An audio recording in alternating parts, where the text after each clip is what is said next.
বিসমিল্লাহির রহমানির রহিম।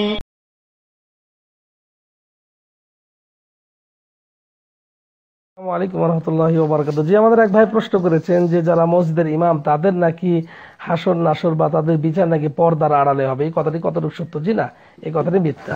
ইমাম যদি বলছে ইমাম, আজকে আমরা ইমাম বলছি, কিন্তু সত্যিকার ইমাম কিনা তো আমরা জানছি না। একটা বাহ্যিক ইমাম আর একটা সত্যিকার ইমাম। যারা, এটা অবশ্যই এরকম হাদিসের মধ্যে আছে, যারা অন্য ভাইয়ের, অন্য মুসলিম ভাইয়ের দোষ ত্রুটি গোপন রাখবেন, কিয়ামতের দিন আল্লাহ রাব্বুল আলামিন তার দোষ ত্রুটি গোপন রাখবেন, এতটুকু বলা যেতে পারে। কিন্তু যারা গোপন রাখবে না, বরং গাদ্দারি করবে, কিয়ামতের দিন তার পিছনে একটা নিশানা লাগিয়ে দেওয়া হবে, হাযা গাদ্দার, এইভাবে। এবং অনেক বিষয় যেগুলো আমরা গোপন করেছি, হয়তো এখন একজনকে আরেকজনকে বলি নাই, কাল কিয়ামতের দিন ফাঁস করে দিবেন আল্লাহ রাব্বুল আলামিন, সব মানুষের কাছে সব অপমানিত হয়ে যাবে।